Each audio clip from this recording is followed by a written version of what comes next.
Parte 1. O chamado ao despertar. Miguel era um pescador em uma pequena vila à beira-mar, conhecida por suas águas agitadas e o trabalho árduo necessário para sustentar as famílias da região. Desde muito jovem, ele conhecia o peso de carregar redes e o cheiro do sal que impregnava sua pele, mas a vida de Miguel era mais do que trabalho pesado. Ele era um homem de coração bom, que sempre ajudava os outros, mas carregava dúvidas internas sobre o propósito da vida e, em especial, sobre Deus. Parte 2. O encontro com Jesus. No dia seguinte, Miguel decidiu sair de madrugada e foi ao encontro de Jesus, que estava pregando em uma montanha próxima. Ele se aproximou com o coração batendo forte, ansioso para ouvir o que aquele homem teria a dizer.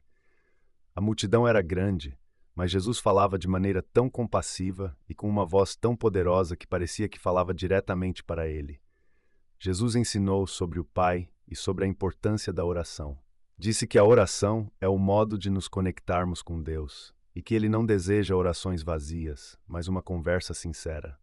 Jesus ainda contou sobre como Deus estava atento a cada necessidade e tinha o poder de transformar nossas vidas. Aquela mensagem tocou o coração de Miguel, como se uma semente fosse plantada em seu peito. Parte 3. O desafio da fé. Miguel começou a praticar a oração todas as noites. Ele contava suas preocupações, suas frustrações e abria seu coração como nunca tinha feito antes. Mas a vida em si não se transformou de um dia para o outro. Ele ainda enfrentava dificuldades financeiras, os problemas em casa não desapareciam, e Miguel começou a questionar se sua oração realmente fazia alguma diferença. Em um momento de desânimo, ele decidiu confrontar Jesus. Senhor, disse ele, eu tenho orado, mas nada parece mudar.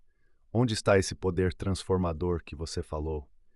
Jesus, com calma, colocou a mão no ombro dele e disse: a transformação começa dentro de você, Miguel. A oração é o caminho, mas o tempo é de Deus. Confie e continue a orar com fé. Você verá as mudanças quando seu coração estiver pronto. Parte 4. Os primeiros milagres. Miguel seguiu orando, e aos poucos começou a perceber pequenas mudanças. Sua paciência aumentou, sua paz interior era mais forte e ele encontrava alegria nas pequenas coisas. Mas o verdadeiro milagre aconteceu quando sua filha ficou gravemente doente. Ela estava fraca, febril e os médicos da vila não sabiam o que fazer. Desesperado, Miguel orou com mais intensidade do que nunca. Ele se ajoelhou ao lado da cama da filha e clamou: Senhor, se há algo que posso fazer para salvá-la, mostre-me. Eu creio em ti. Naquela noite, enquanto orava, Miguel teve uma visão. Ele viu Jesus ao lado da cama, segurando a mão da menina. No dia seguinte, ela acordou com um pouco mais de força e nas semanas seguintes recuperou-se completamente. Miguel testemunhou ali o poder da fé e da oração. Parte 5. A conversão e o serviço. Miguel, agora cheio de fé, começou a contar sua história para todos na vila. Ele não só falava sobre o poder da oração, mas ensinava a orar, compartilhando os ensinamentos de Jesus. As pessoas vinham até ele em busca de orientação e conforto, e Miguel se tornava aos poucos um líder espiritual, uma luz para aqueles ao seu redor. A comunidade foi transformada. Pessoas que antes viviam isoladas começaram a se unir em oração. Vizinhos que eram inimigos há anos começaram a perdoar e a reconciliar-se. E Miguel percebia, mais do que nunca, que o poder da oração não estava apenas nas palavras, mas na fé e na transformação que ela trazia de dentro para fora. Parte 6. A missão de vida. Anos se passaram e Miguel envelheceu, mas sua fé e seu amor por Deus só aumentaram. Ele se dedicou à oração até o último dia de sua vida, e sua história foi passada de geração em geração na vila. Quando morreu, todos lembravam dele como o pescador que encontrou Deus na oração e ensinou uma comunidade inteira a viver pela fé. A mensagem de Miguel ecoava no coração de todos. A oração é o caminho para Deus e o alicerce da fé. Ela é uma conversa com o Pai, e através dela encontramos a paz, a cura e o verdadeiro propósito. Parte 7. A perseguição e a perseverança. À medida que a fama de Miguel como homem de fé se espalhava, algumas autoridades locais começaram a sentir desconforto. Naquela época, muitos líderes da vila acreditavam que as tradições e os antigos rituais deveriam ser mantidos, e as orações feitas de maneira tão íntima a Deus pareciam, para eles, uma afronta. Alguns dos anciãos acusavam Miguel de querer subverter as tradições e de enganar o povo com suas histórias de oração e milagres. Miguel foi convocado para se explicar. Ele foi até os líderes da vila e, com humildade, contou tudo o que tinha aprendido com Jesus, explicando que a oração era uma ponte com Deus e que trazia paz e transformação para todos.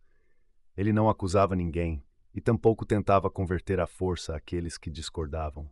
No entanto, mesmo com sua calma, as acusações continuaram e os líderes ameaçaram banir Miguel e sua família da vila.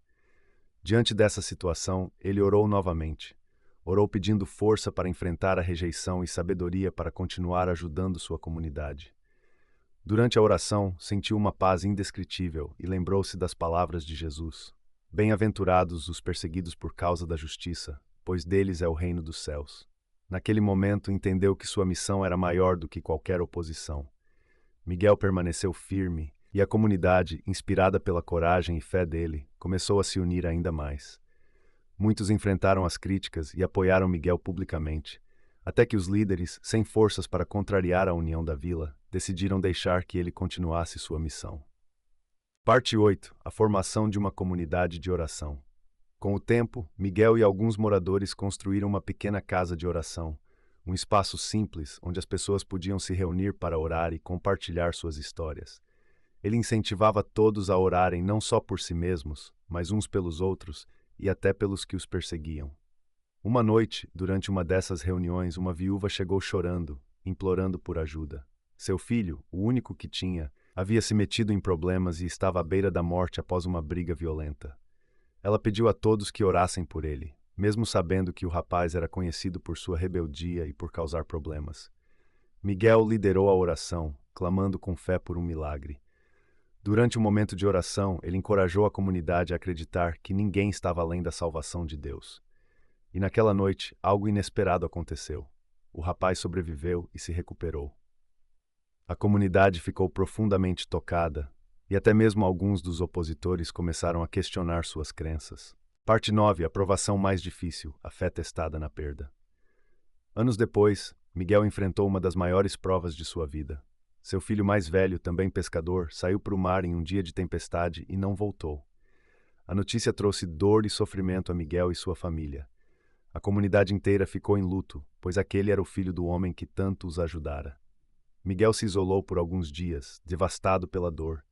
Ele passou noites orando, questionando por que Deus permitira tamanha perda.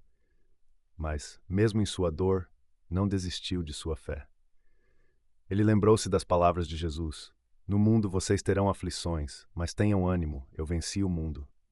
Com o tempo, Miguel encontrou forças para sair do isolamento e compartilhou seu sofrimento com os amigos da vila, falando sobre a importância de confiar em Deus, mesmo nas piores circunstâncias. Ele disse que, embora seu coração estivesse partido, ele sentia a presença de Deus sustentando-o. Esse testemunho fez com que muitos ao seu redor vissem a fé de forma ainda mais profunda. Parte 10.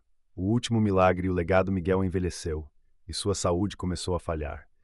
Ele continuava ensinando, orando e aconselhando aqueles que o procuravam, mas estava fisicamente mais fraco. Sabendo que o tempo na terra estava se esgotando, Miguel dedicou seus últimos dias a ensinar os mais jovens a importância da oração, da fé e da compaixão.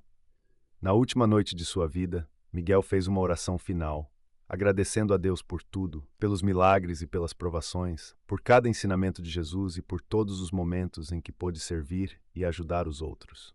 Ao amanhecer, Miguel partiu em paz. A comunidade ficou de luto, mas seu legado permaneceu.